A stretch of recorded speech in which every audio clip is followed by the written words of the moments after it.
Hello and welcome to Taiwan Talks. I'm Betty Chen. In recent developments, Chinese President Xi Jinping named Dong Jun as China's new Minister of National Defense. Following his appointment, China's state media promptly broadcasted a footage of its newest aircraft carrier, the Fujian, a display of the country's formidable naval strength. What implications does this move hold? Is the appointment of Dong Jun a strategic maneuver concerning the Taiwan Strait, or does it pertain to the dynamics of Sino-American relations? And what objectives underlie the showcasing of the Fujian at this juncture?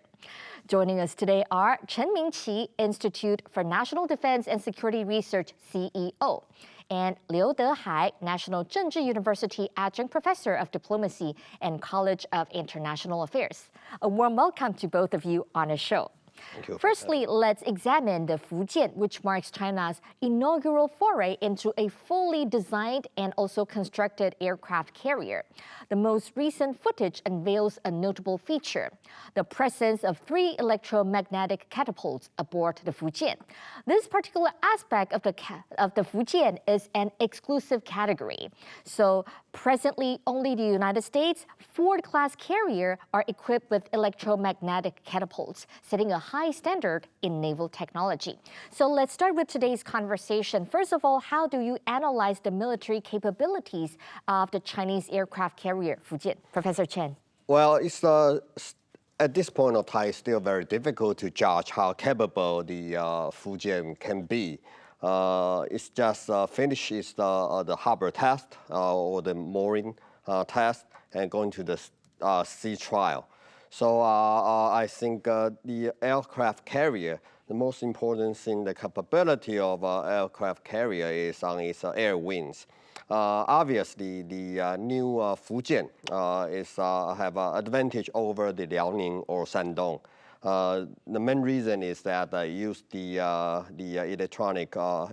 electromagnetic launch system, or the EMOS. So that is you can deliver more aircraft to the air, and it's more efficient and smaller in size. However, compared to the most advanced, the USS Gerald Ford aircraft carrier, is still much behind the most current, including how many air wings the Fujian can carry.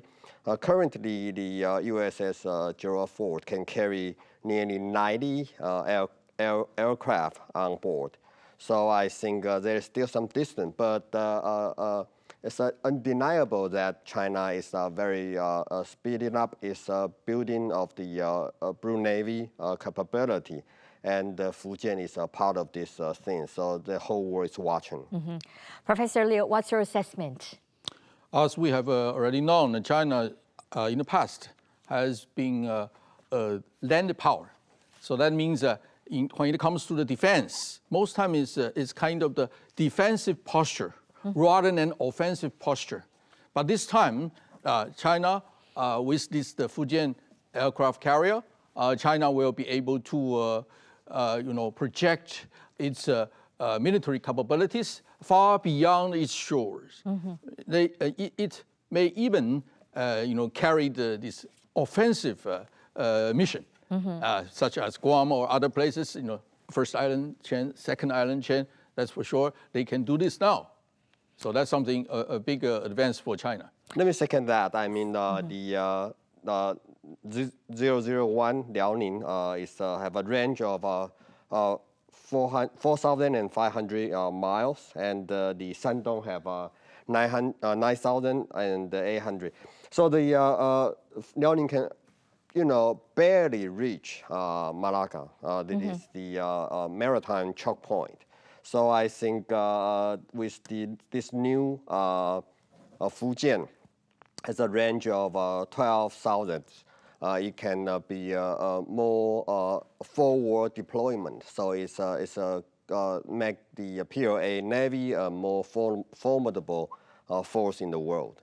So, Professor Chen, you talk about like how far these different vessels can go. So, by far, Fujian has the best performance among the three. So, China's initial aircraft carrier, as you have mentioned, the Liaoning and Shandong, they feature the ski jump style designs, and the configuration restrict the aircraft carrier's takeoff payload and also the operational range for the aircraft.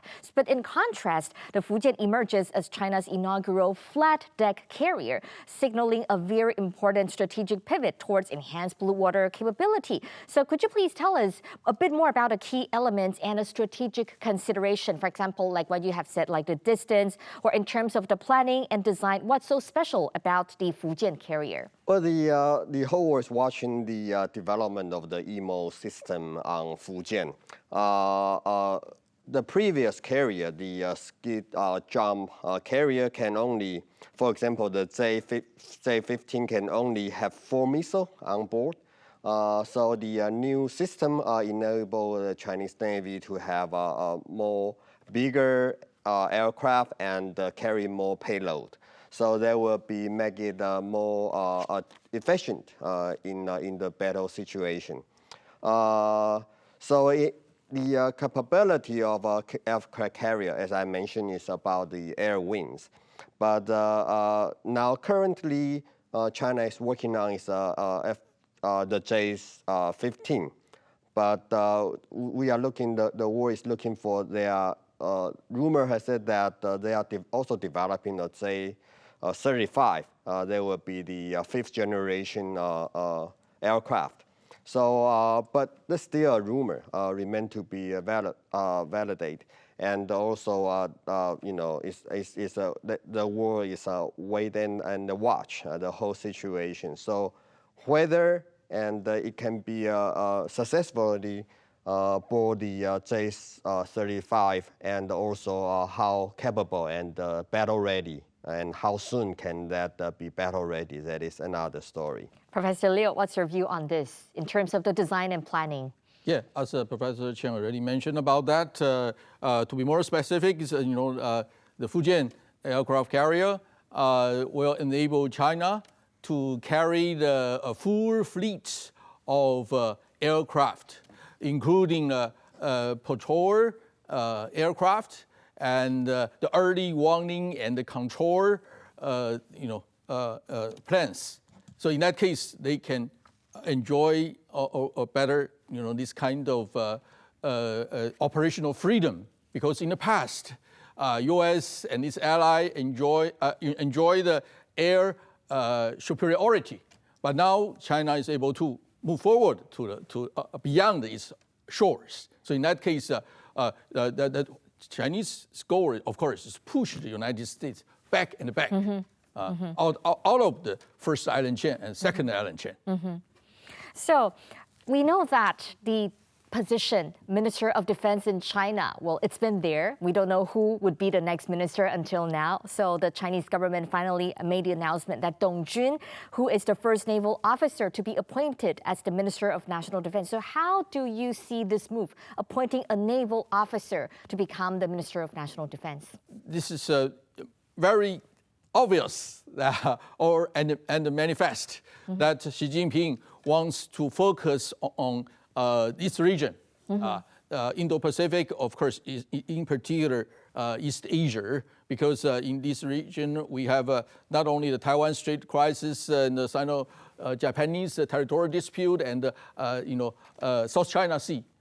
So in that case, somebody expertise in naval battles. In that case, they can respond to challenges right away. At the same time, they can conduct offensive posture anytime if they want. So, Professor Liu, you just mentioned that China's Navy has moved from being defensive. Now it has the offensive capability. So, Professor Chen, do you think that this designation of Dong Jun, the naval officer, as the new Minister of Defense, do you think that this may be specifically targeting Taiwan? Well, the aircraft carrier by itself is much beyond Taiwan. I mean, mainly it's about the EP280. So as Professor Liu just mentioned, it's beyond the first island chain, can reach the second island chain, and when the U.S. deploys the carrier strike group, you have to take that into consideration. However, Dong Jun is a very interesting person. He haven't command any ship, although all his career is in Navy. So I think it's more about loyalty, about the personal loyalty. And after purge of the previous defense minister, Li Shangfu, and replaced by first ever the Navy general, the Navy admiral. I think that is on the one hand is interesting, deserve a lot of close monitoring. On the second hand, it's also demonstrate again because that Dong Jun has risen through the rank very fast, and it's only in one occasion he have been command the joint operation between China and Pakistan. So I think the lack of experience, I think that is the style of Xi Jinping's appointment, including like Qin Gang, raised through the rank very fast, and it's all about personal loyalty. Rumor has said that the vacancy could have been filled by Liu Zhenli, this a member of the CMC, the Chinese Central Military Commission, who have some comeback experience in Vietnam. But it turned out not to be the person, and Dong Jun is currently not a member of the Politburo, and neither is he a member of the CMC.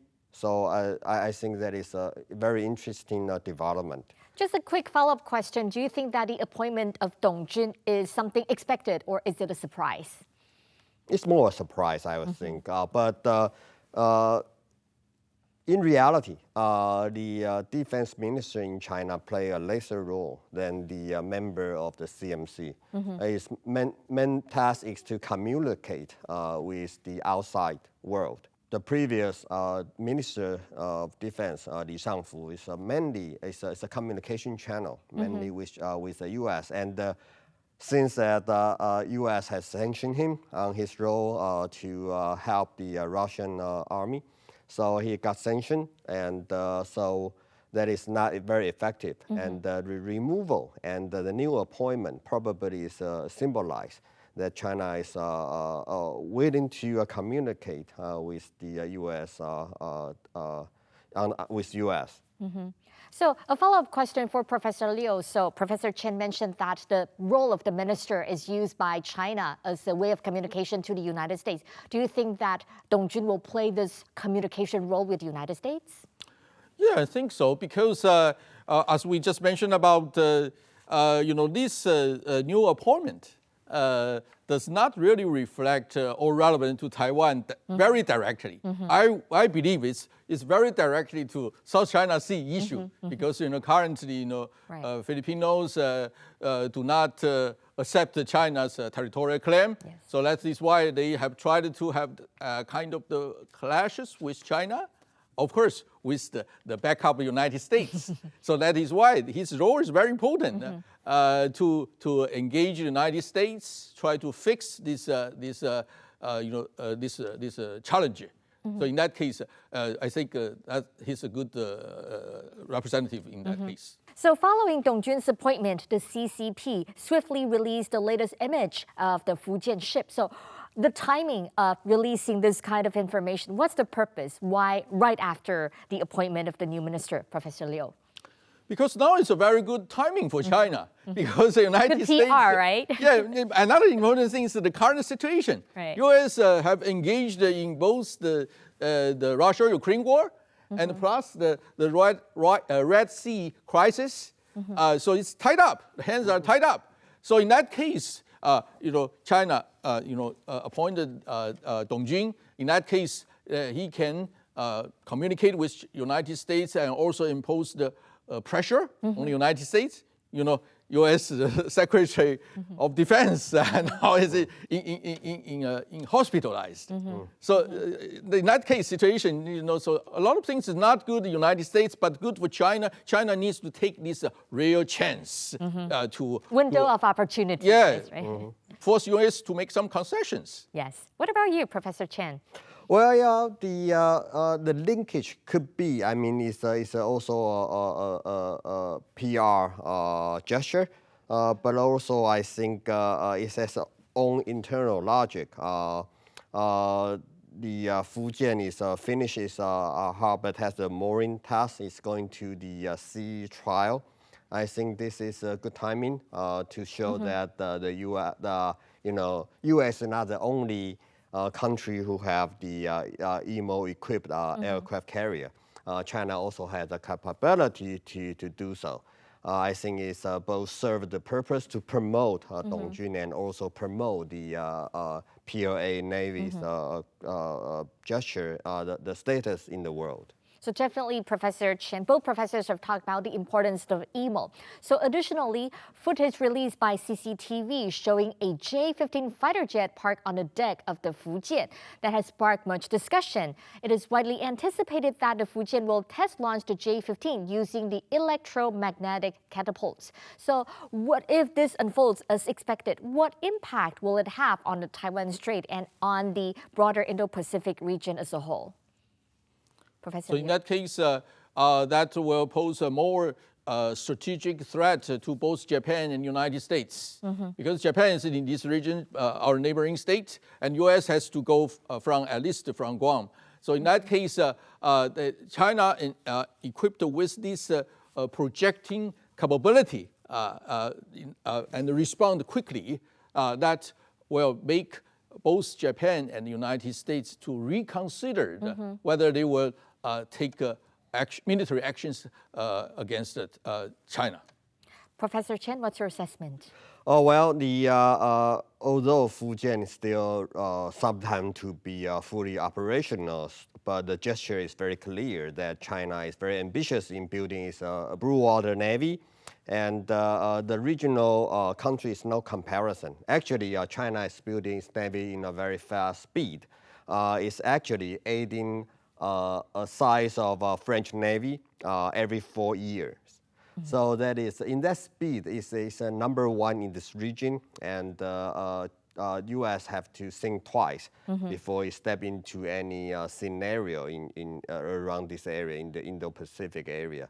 So, but in reality, how capable is the new Fujian aircraft carrier remain to be seen. But the gesture is already very alarming for the regional, for the country in this region.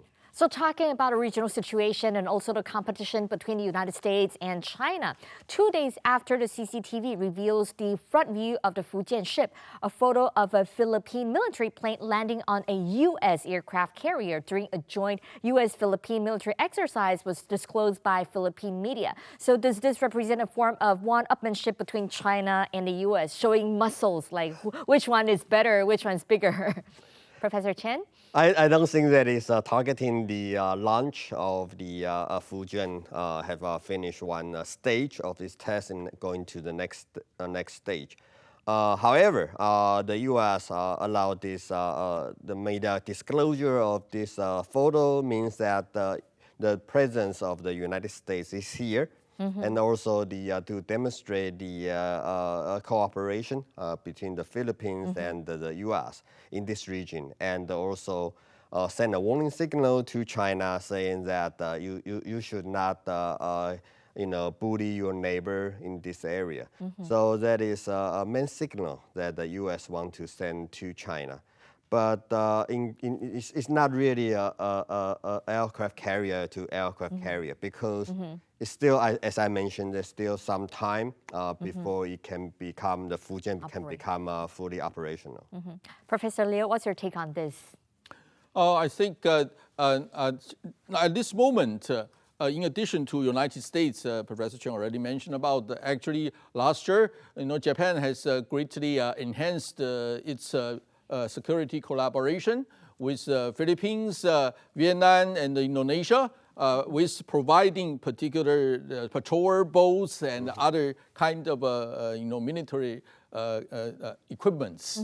Of course, this is relevant to U.S.-Japan collaboration and strategic operation in this region.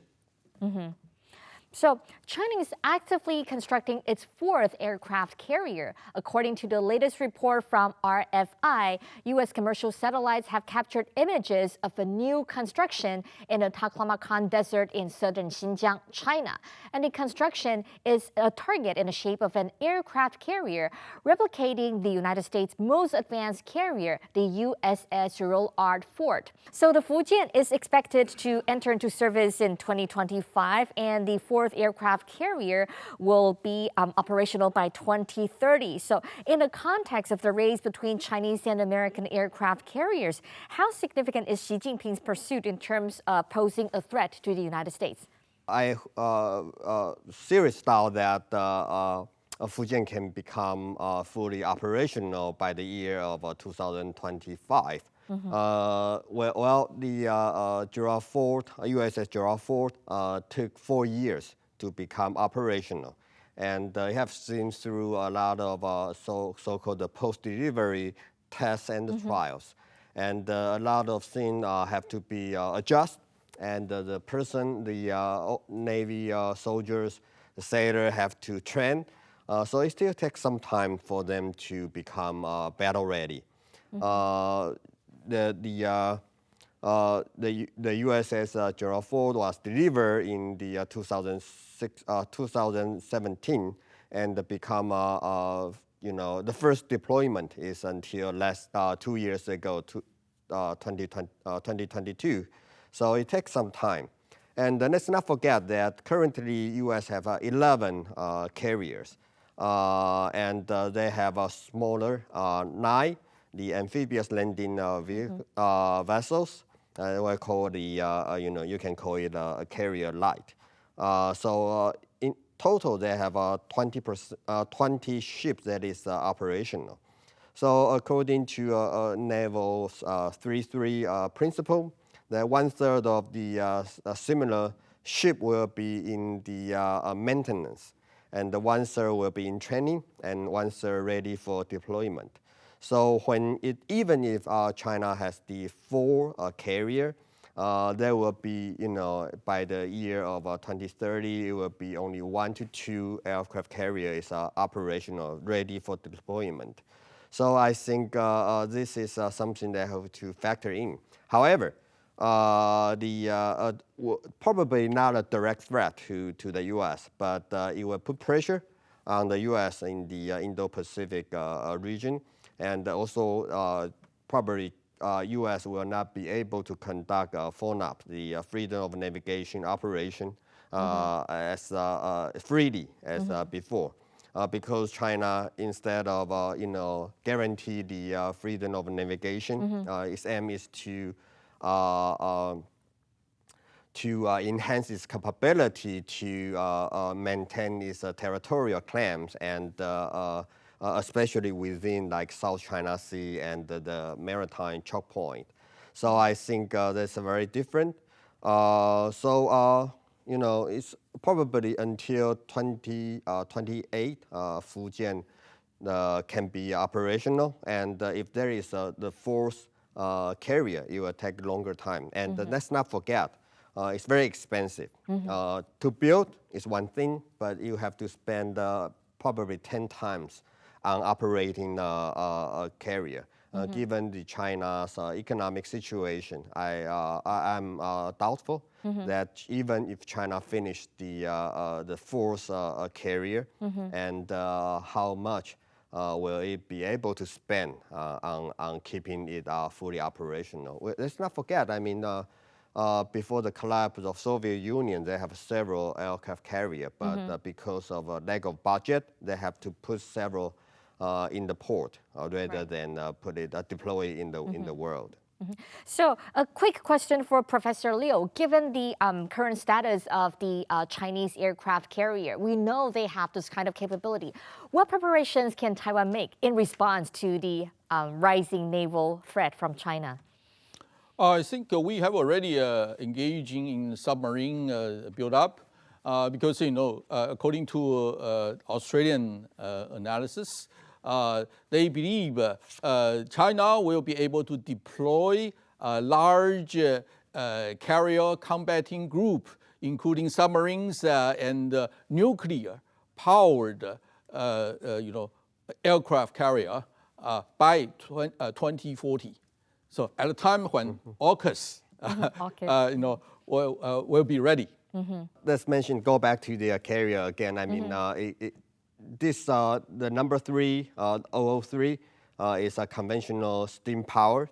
So the EMOs will consume a lot of electricity. So it will be very difficult for them to, you have to tug along with a fuel tank and things like that. So it will be a threat to the region. But I think Taiwan have to prepare for that. But as I say, it's mainly for the EP280 purpose. In Taiwan, you don't really need an aircraft carrier. But however, we have our indigenous defense submarine program on its way.